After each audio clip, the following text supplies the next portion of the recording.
Македонскиот фронт обстојувал 3 години. Од 1915 до 1918 година. Главната линија на фронтот се протегала на територијата на Македонија од Охридското езеро до Орфанскиот залив на Егејското море, во должина од 450 километри. А помал, стратегиски дел, ја опфаќал линијата од Охридското езеро до Валона во Албанија, со вкупна должина од 600 километри. Македонскиот фронт името го носи според територијата на која што се војува и од кога започнало формирањето и стоварувањето на сојузничките сили на Антантата во Солун во октомври 1915 година. Во текот на една година до 1916 година се стабилизирал на линија од Орфанскиот залив, преку Струма, долина на реката Струма, преку тромеѓата воспоставена помеѓу три држави по балканските војни, помеѓу Србија, Грција и Бугарија на планина Беласица, се спуштал преку Дојранското езеро до Гевгелија, до Вардар и преку планинските масиви на Кожув и Ниџе планина, преку Битола, преку Галичица и преку Охридското езеро, завршувал во една линија преку територија на Албанија до Валона.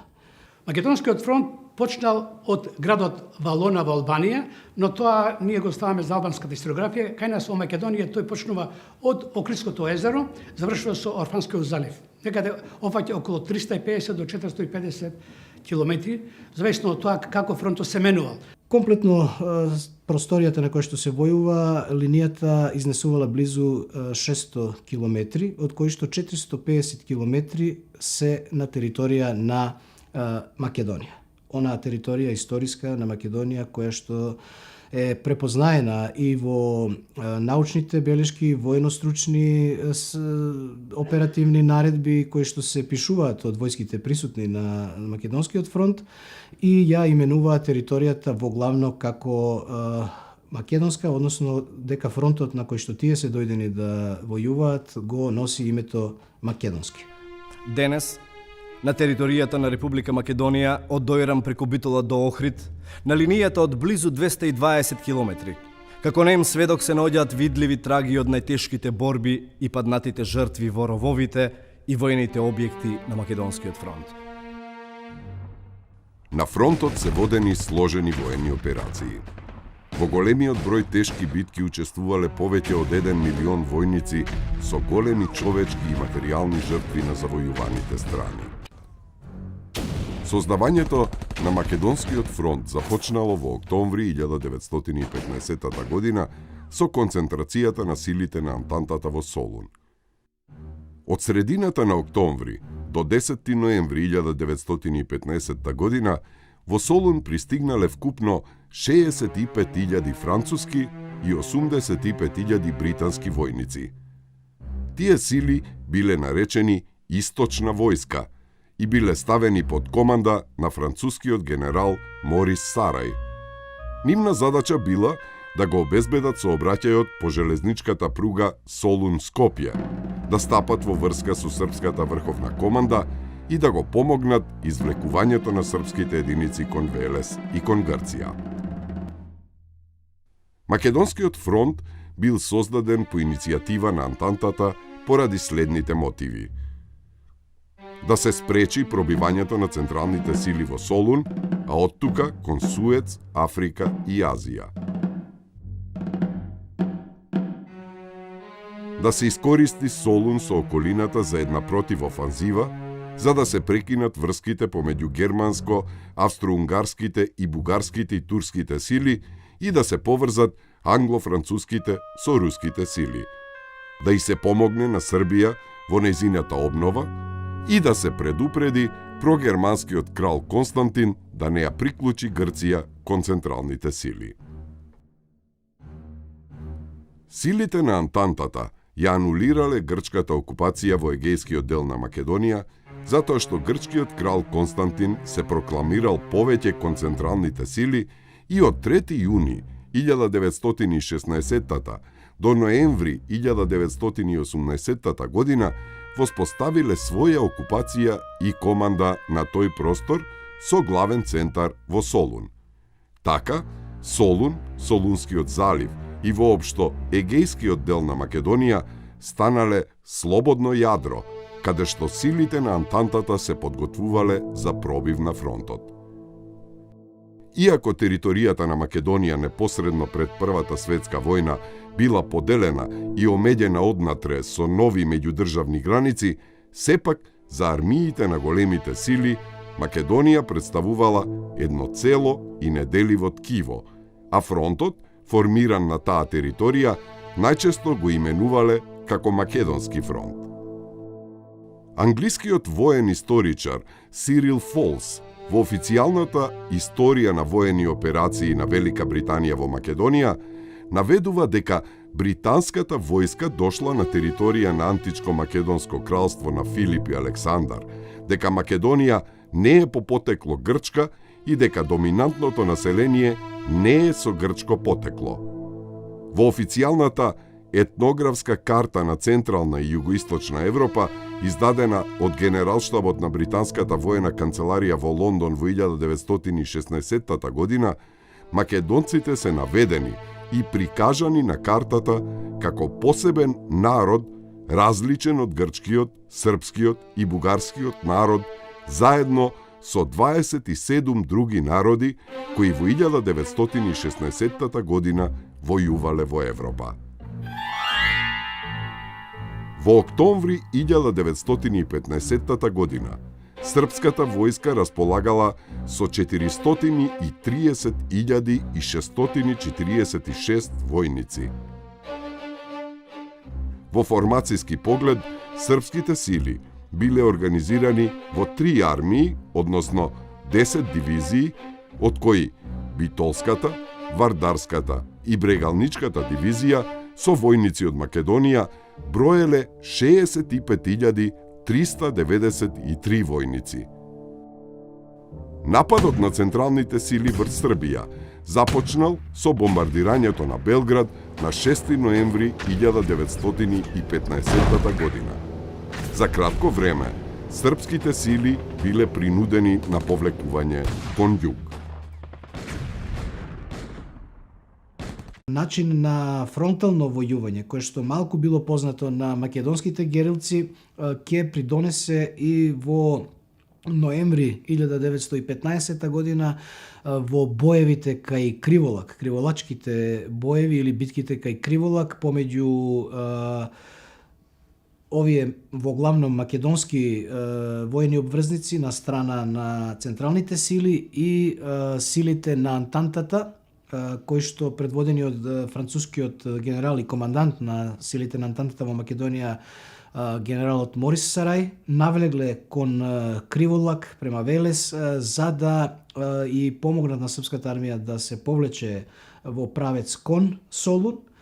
И во овие криволачки боеви имаме прво огнено крштевање, што се вика на во ова светска војна на македонски војници. Тоа се во овој судир околу 3, имаме и најголеми жртви, околу 3000 македонци, четници, меѓу кои и славниот војвода Христо Чернопеев загинале кај пепелиште во борбите со војската на Антантата.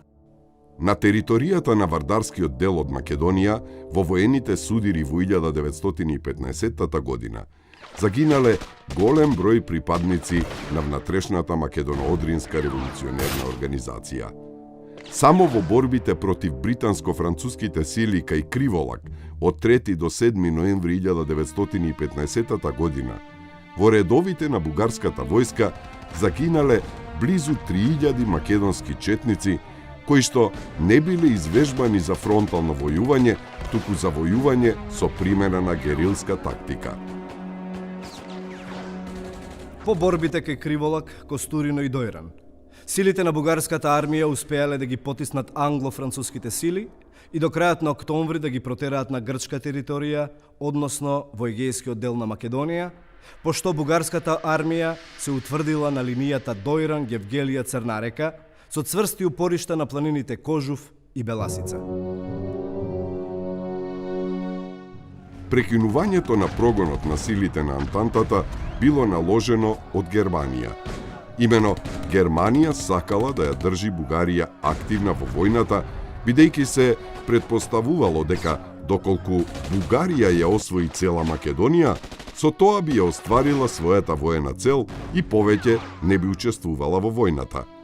Така, Германија би загубила значаен сојузник на Балканот. Друга причина била неутралноста на Грција. Прекинувањето на гонењето им овозможило на англо-француските сили мирно да се вратат во Солун и да ги започнат подготовките за пробивањето на Македонскиот фронт. Потиснати на Северниот фронт од австро-унгарските и од германските сили, српските сили организирано се повлекувале кон Косово, а оттаму преку албанските и црногорските планини кон Јадранското море. Повлекувањето било мошне тешко, по зимско време, високи планини, снегови и виулици, гладни и недоволно облечени, попат напаѓани, убивани и ограбувани од албанските вооружени формации, па така за кусо време животите ги загубиле 72.000 српски војници.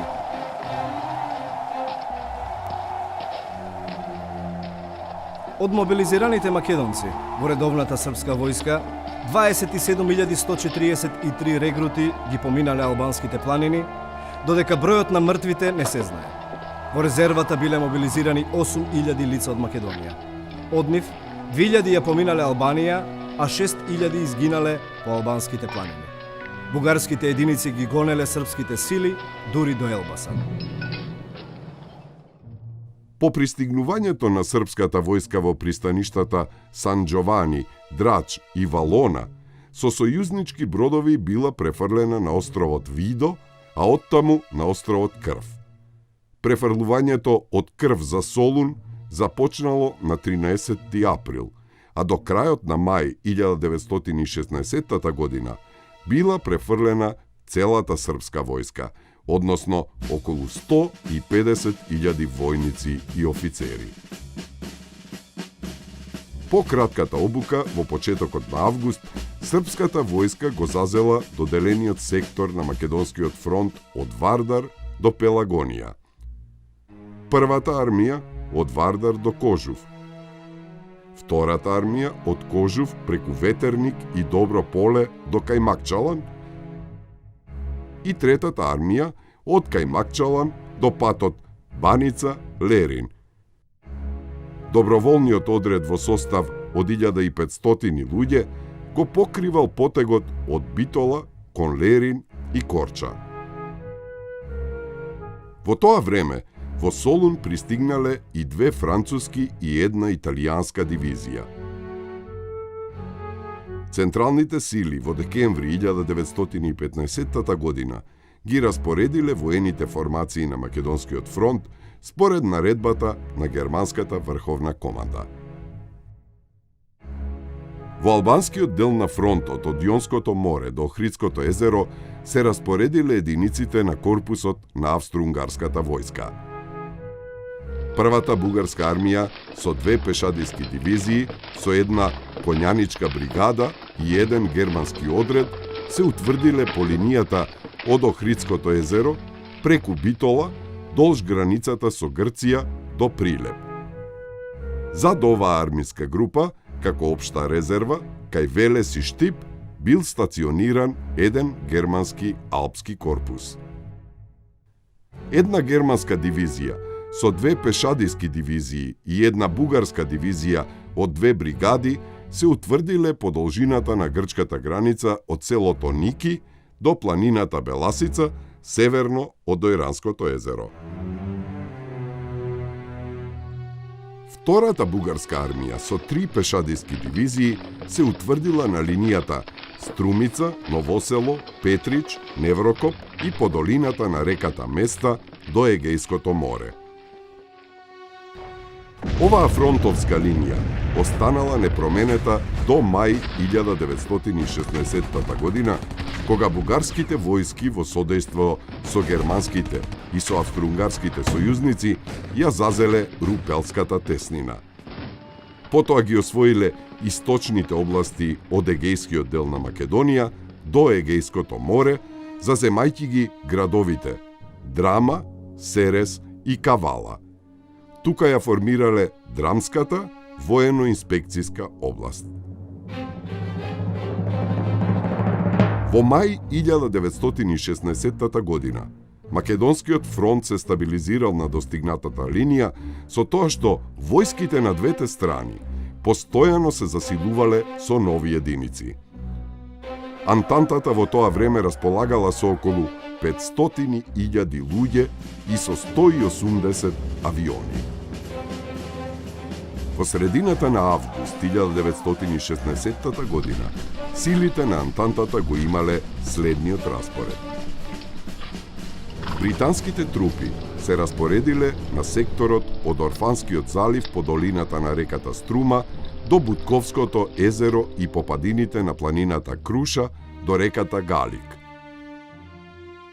На секторот од Галик до Вардар се распоредиле француско-британски и италијански трупи. На секторот од Вардар до Преспанското езеро била српската војска, а јужно од Островското езеро до Костурското езеро се наоѓале француско-руски сили. На запад од Охридското езеро, преку Јужна Албанија до Јонското море, биле распоредени еден италијански корпус и една француска дивизија. Централните сили, односно германско-бугарските единици, биле распоредени во реонот на Битола и на масивите на планината Нидже до Дудица, во долината на Вардар до Дојранското езеро, во долината на Струма од Дојранското езеро до Орфанскиот залив и на просторот од Охридското езеро до Јонското море. Фронтот се протегал главно преку планинските масиви каде што надморската височина на некои места изнесувала 2000 метри. Тој бил постојано активен. Најзагрижени за брзо завршување на војната биле српската и бугарската команда. Тие ги иницирале честите судири и при тоа имале најголеми жртви. Со оглед на тоа дека во првите редови на бугарската и на српската војска главно се бореле македонци, тие ги давале и најбројните жртви. Првата поголема битка се водела кај селото Горничево од 23 јули до септември 1916 година меѓу српската и бугарската војска. Српската војска, помогната од француско-руските единици, успеала да ја потисне бугарската војска од реонот Горничево, Соровичево, Баница и Петерско. Борбите меѓу овие две војски продолжиле на линијата Кајмакчалан, Старков гроб, селото Сович. Најжестоки борби се воделе за Кајмакчалан, највисокиот врв на планината Нидже, на 2521 метар. За само 2 дена, на 17 и 18 септември, позициите на Кајмакчалан неколку пати минувале од раце в раце, со борби гради в гради и секогаш со големи жртви. На 18 септември српската војска го завзела Кајмакчалан. На 26 септември бугарската војска извршила противнапад и повторно го зазела Кајмакчалан. Поради големите загуби на двете страни, настапило привремено прекинување на борбените дејства. Примирието двете страни го искористиле за пополнување на своите редови. Битката кај Горничево завршила на 16 септември 1916 година без некои големи стратешки поместувања на фронтот. Веднаш уследила битката на Кајмакчалан, која што од 16 септември до 30 септември врвот котата 2521 неколку пати преминувала од српски раце во бугарски раце. Имаме сведоштва забележани од орална историја, која што е многу популарна, од многу семејства македонски кои што запишале нешто, снимиле, забележиле дека голем број на македонци ја почувствувале жестината на овие битки. Дел од нив, еден пример е дека настрадале како српски војници во еден општ хаос на действие на артилерија, на бомби. Настрадале па биле заробени од бугарската војска кога виделе бугарските војници дека не се срби, тие ги прифатиле како своји и ги мобилизирале на бугарска страна. Значи и во текот на воени действија овде на Македонскиот фронт имаме ова преминување, меѓусебно препознавање на комши, на браќа од исти фамилии, кои што неколку браќа има и забележено случај од Кавадаречко, дека 3 браќа биле мобилизирани во 3 војски. По стек на околности каде што се нашле, едниот во српската, едниот во бугарската, а едниот бил во грчката војска мобилизиран. На 30 септември српската војска извршила напад и повторно го зазела врвот кај Макчалан, а на 3 октомври ги освоила позициите на Сивиот брег и Старковиот заб и ја принудиле бугарската војска да се повлече кон Црна река. Заземањето на кај Макчалан представувала стратегиска пресвртница со оглед на значењето на овие позиции. Бугарската војска се повлекла околу 15 километри на север на новата утврдена линија од селото Брод, левиот брег на Црна река, до селото Петалино. Од 4 до 19 октомври 1916 година се воделе тешки борби кај големата кривина на Црна река. Потоа, во периодот од 20 октомври до 14 ноември, се воделе жестоки борби во реонот на селото Тепавци. На овој простор, бугарската војска, засилена со германски единици, организирала цврста одбрана со цел да го одбранат градот Битола. Генералот Сарај, откако се уверил дека не може да ја освои Битола, го пренел тежиштето на борбите кај Црна река, засилувајќи ја првата српска армија со една француска дивизија и со полк. Третата српска армија на 10 ноември го зазела селото Полог. При тоа заробила 2000 бугарски војници и 26 топови. По нападот на француските и на руските сили кај Црна река, бугарските единици се повлекле на позициите 4 километри јужно од Битола. На 18 ноември, германската 11-та дивизија извршила напад врз француските и српските сили и ги зазела позициите кај Селечката планина. Меѓутоа, српската, француската и колонијалната војска на 19 ноември тргнале во силен противнапад. Ги протерале германските и бугарските сили и влегле во Битола. Германската 11-та армија се повлекла и се задржала на линијата Пелистер, Киромарица, село Карамани, село Добромир, северно од селото Рапеш. Борбените дејства на овој дел од фронтот продолжиле до крајот на ноември 1916 година. Некои позиции по неколку пати минувале од раце в раце.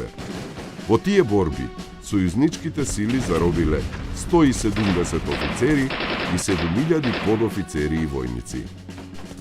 Заплениле 97 топови, 87 митралези, 87 минофрлачи и околу 15.000 пушки.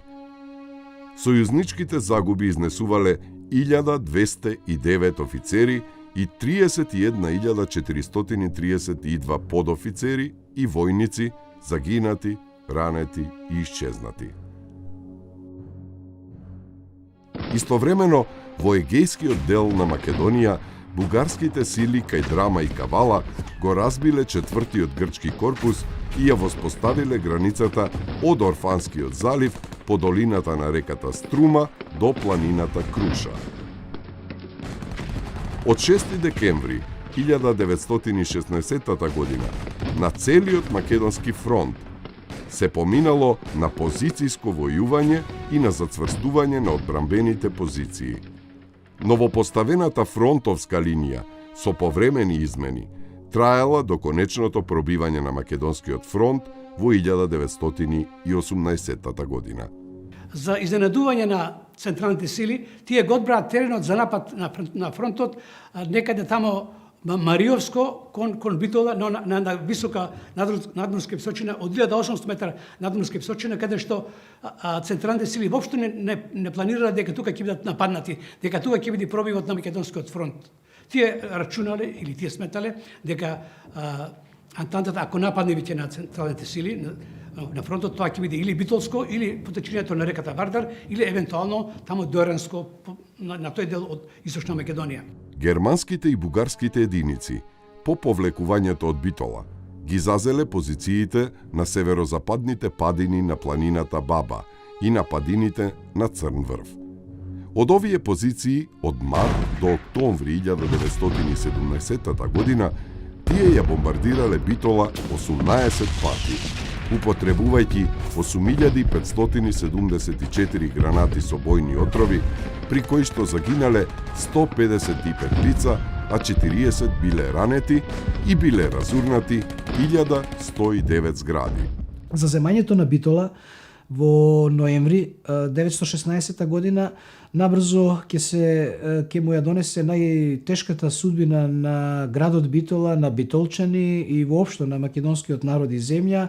Речиси идентична судбина со најопустошените градови и простори каде што се војувало во текот на Првата светска војна. Имено по заземањето на Битола од антантините војски во текот на 1917 година, од март до октомври, илјадници гранати од страна на централните сили се фрлени, односно се гранатирани врз градот Битола, од кој што не мал број бил со боени отрови, односно со отровни гасови, па така што и не се бирале средства што биле употребувани на македонскиот фронт. Огнофрлачки, боени гранати кои што биле забранети според воените конвенции за војување. Речиси целата модерна техника, средства со кои што располагале двете спротивставени страни на сите фронтови во светот биле применувани и на фронтот во Македонија. За време на овие борби за земањето на Битола и повторното реокупирање од страна на антантаните сили, градот Битола најмногу фактички настрадал за време на Првата светска војна. Бил многу често бомбардиран и од антантините сили и од централните сили. И тамо имаме голем број на жртви. Преку 47.000 имаме мртви, и затоа и денеска тамо среќаваме српски гробишта, бугарски гробишта, германски, француски. За жал, во тие српски гробишта или бугарски гробишта, каде што лежат многу борци од Првата светска војна, има и многу македонци, но за наша жал, нивниот идентитет ние не го знаеме. Тие се тамо регистрирани или како бугари или како срби. Битола била најопустошениот град во Првата светска војна и во 1923 година е одликувана како град-херој со орденот Крстот на војната 1914 до 1918 со палма од страна на министерот за одбрана на Република Франција.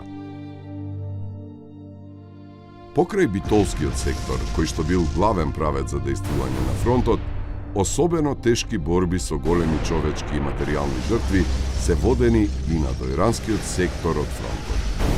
На дојранските огнени позиции, кои што се протегале од планината Беласица преку Дојранското езеро и градот Дојран до реката Вардар, војната ја воделе главно силите на бугарската армија против силите на Велика Британија. Градот Дојран ја доживеал болната судбина на разрушената Битола. Тој особено бил бомбардиран од силите на Антантата во текот на летната офанзива во август 1916 година. Според изворите, целиот град беше претворен во едно огромно пепелиште. Изгоре и покривот на големата соборна црква Свети Илија, од која остана да стрчат само голи ѕидови.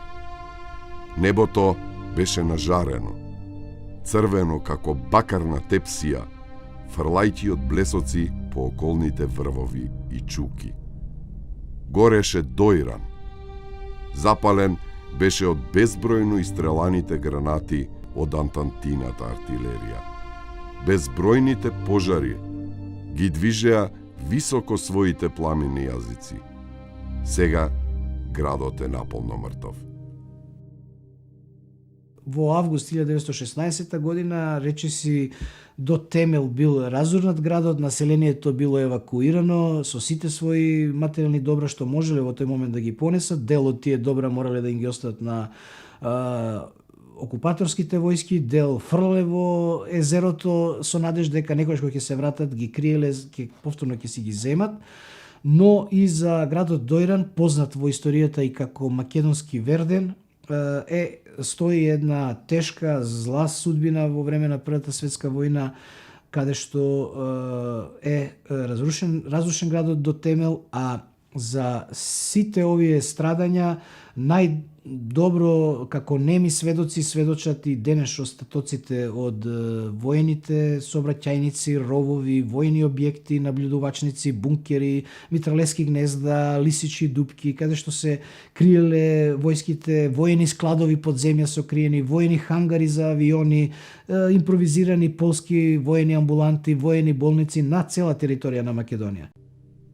Во 1917 година, покрај позиционата борба, завојуваните страни ги зацврстувале и ги засилувале веќе запоседнатите позиции и се подготвувале за решителна борба.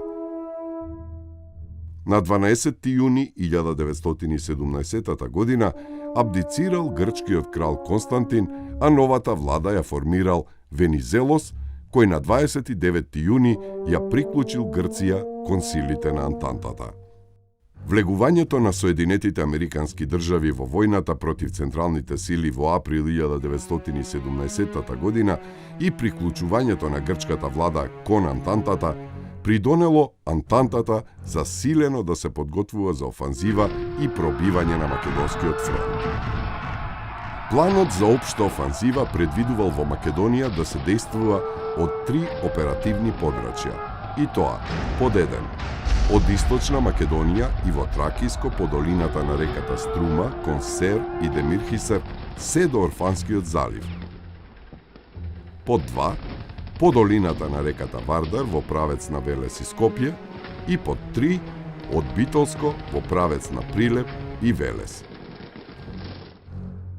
Распоредот на силите на двете страни на фронтот во средината на 1918 година останал ист, но бројната состојба се зголемувала. Вкупно, централните сили под команда на германскиот генерал фон Шолц располагале со околу 700.000 луѓе. Тие имале 1300 артилериски орудија.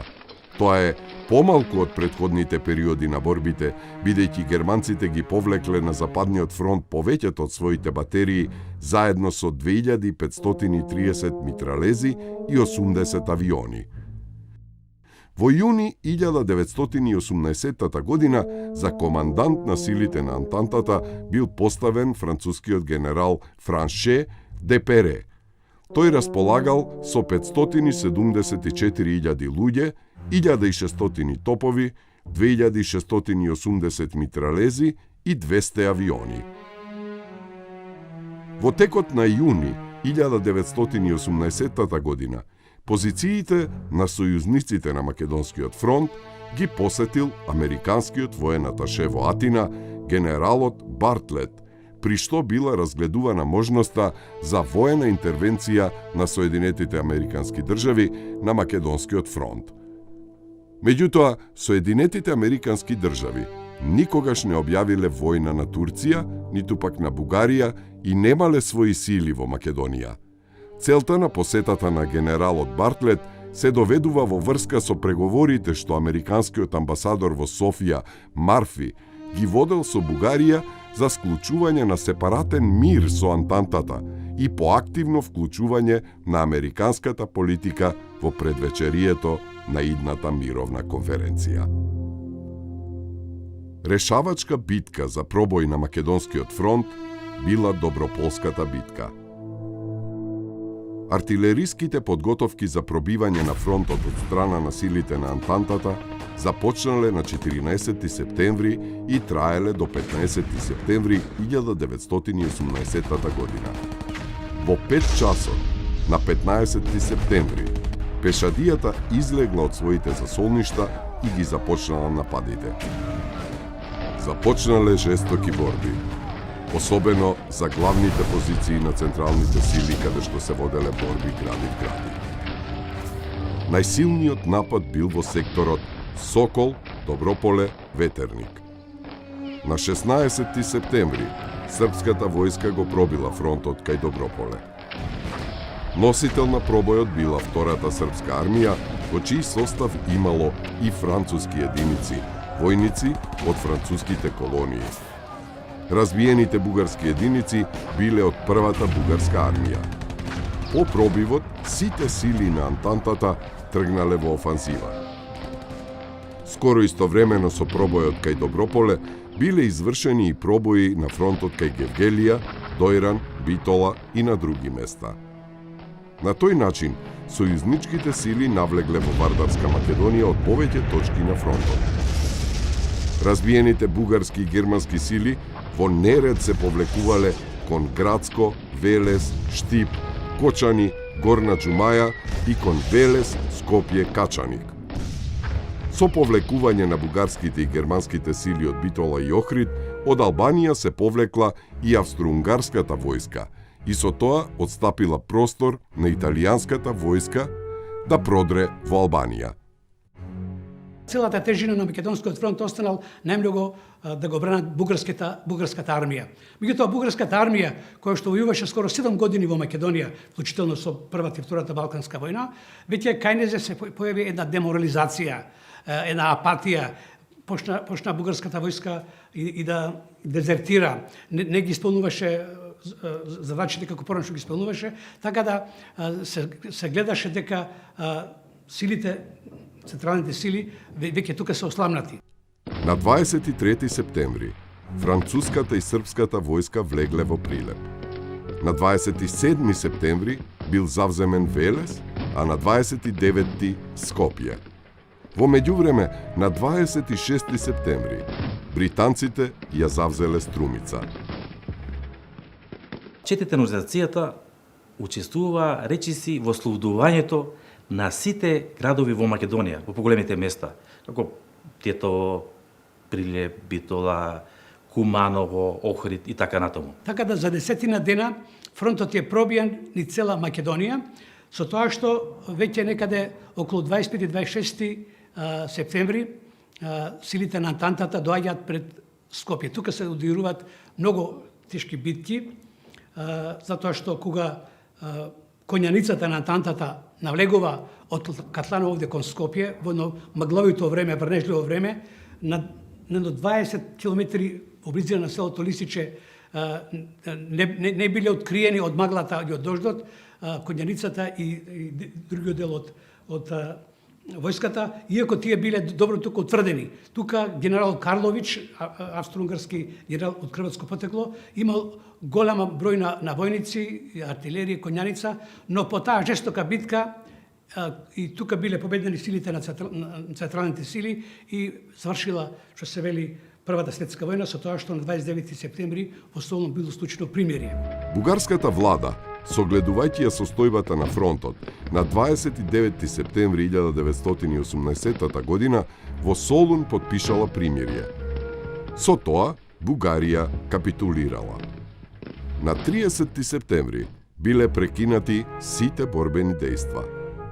Според условите на примирието, бугарските единици западно од Скопје биле заробени, а оние што биле источно од Скопје обезоружени и испратени во Бугарија. Германците и австро-унгарците се уште пружале отпор пред сојузничките војски кои напредувале кон Ниш и Белград. Пробивањето на Македонскиот фронт во голема мерка придонело силите на Антантата успешно да ги завршат борбите на другите фронтови и да извојуваат конечна победа во Првата светска војна. На 1 ноември е ослободен Белград, а на 4 ноември 1918 година била ослободена и Западна Србија. Британските и грчките дивизии кои настапувале преку Тракија и Бугарија излегле на границата со Турција. На 30. октомври 1918 година капитулирала Турција, а на 4. ноември 1918 година капитулација потпишала и Австро-Унгарија.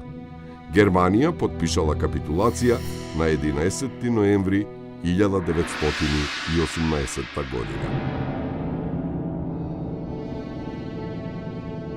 Една од причините за поразот на централните сили била лошата политичко-морална состојба на бугарската армија. Војниците биле гладни и лошо облечени. Се појавила и епидемија на заразни болести, а биле и под влијание на Октомвриската револуција во Русија. Бугарската армија веќе била изморена од речиси непрекинатата 7-годишна војна во Македонија. Дошло и до избувнување на војнички бунтови и востанија. Голем удел во пробивањето на Македонскиот фронт имале македонците кои се бореле во првите редови на сите армии. Секако, најбројни биле во српската и бугарската војска. Тие, во решавачките моменти при пробивањето на фронтот во блиска борба, се препознавале меѓу себе и не сакале да пукаат браќа врз браќа, роднини врз роднини, комшии врз комшии. Туку, без отпор, се повлекле од добро утврдените позиции. Тоа на сојузниците дополнително им го олеснило пробивањето на фронтот. На Македонскиот фронт имало вкупно 150.000 загинати, 330.000 ранети и 100.000 исчезнати лица. Жртвите што ги дал македонскиот народ никаде не се забележани како македонски, иако населението било насилно мобилизирано. Во српската војска околу 60.000. Во бугарската околу 133.887 и во грчката околу 20.000 македонци.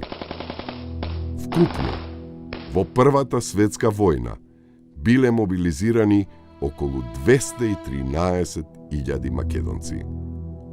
Не постоело село или град од двете страни долж линијата на Македонскиот фронт што не биле повеќе пати бомбардирани. Цела Македонија била еден огромен војнички логор и бојно поле. Се вршеле масовни реквизиции на добиток и прехрамбени артикли за потребите на војските на двете завојувани страни. Реквизицијата главно се претворала во ограбувања, малтретирања, силувања. Ако се земе предвид дека според тогашните демографски истражувања бројот на населението во Македонија бил приближно некаде околу можеби 2 милиона, можеме да претпоставиме дека на секој 2 жители имало по еден странски војник. Најмногу тука настрада македонското население, затоа што фронтот се водеше во Македонија. Тука, покрај тоа што ги нема македонци мобилизирани во српската и во бугарската и во грчката армија, настрада цивилното македонско население, настрада македонската стока, македонската исхрана, многу села беа бомбардирани, а најмногу настрада градовите Битола, Дојран беше целосно бомбардиран, Кукуш и многу села покрај границата. Подоцна, кога се согледувале штетите од Првата светска војна, победничките земји, Србија и Грција, на име на трагедијата на Македонија и македонскиот народ, стекнале во вид на воена репарација значителни материјални, финансиски, територијални и политички придобивки. Бројни се фактите за големиот придонес и жртвите на Македонија и македонците на двете спротивставени страни во војната. И покрај тоа, при потпишувањето на мировниот договор во Париз, милениумските стремежи на македонскиот народ за слобода и сопствена држава не биле воопшто земени предвид. Тие држави прават обиди со сите средства, со сите сили да ја срушат таа идеја за македонска национална посебност со неброени пари, односно нештедени средства, агитираат кај влијателни кругови, значи и во Македонија и кај македонската интелигенција да ја поткупат, се обидуваат во различни дипломатски центри да ја прикажат македонската борба како туѓа, како неавтентична. Со тоа најгрубо биле прекршени водечките принципи на Соединетите Американски држави за омасовување на војната преку објавените 14 точки на председателот Вудро Вилсон, меѓу кои правото на самоопределување било силен мотив за бројните народи, меѓу кои македонскиот, да застанат од страна на Антантата и Соединетите Американски држави и да извојуваат победа во војната. Нечовечкиот однос на светската политика кон Македонија и македонците најилустративно се гледа во зборовите на американските представници на конференцијата во Париз, професорите Едвард Хаус и Чарлс Сеймур, кои истакнуваат: македонското прашање, некогаш главен политички проблем на Блискиот Исток, помина во сосема нова фаза. Ниту од Грција, ниту од Србија не се очекува да се откажат од македонските територии заради можна идна Македонија. Македонците се без лидери со реални способности, а хетерогениот карактер на населението им чини невозможно да имаат или да изразат заедничко јавно мислење. Не постојат забележителни ресурси. Тоа е сиромашна земја, непошумена, во голема мерка опустошена и секогаш ќе биде економски зависна од заедниците или државите кои се побогати и економски подобро избалансирани. Поради тоа, е невозможно дека македонското прашање ќе заживее освен преку можните жестокости на грците и србите во нивниот третман кон македонците. Македонија по Првата светска војна остана поделена во границите воспоставени со Букурешкиот договор од 1913 година. А македонскиот народ под туѓа власт на воспоставените режими на кралството на србите, хрватите и словенците, кралствата Грција, Бугарија и Албанија, ќе продолжи својата долговечна борба за слобода и самостојна држава.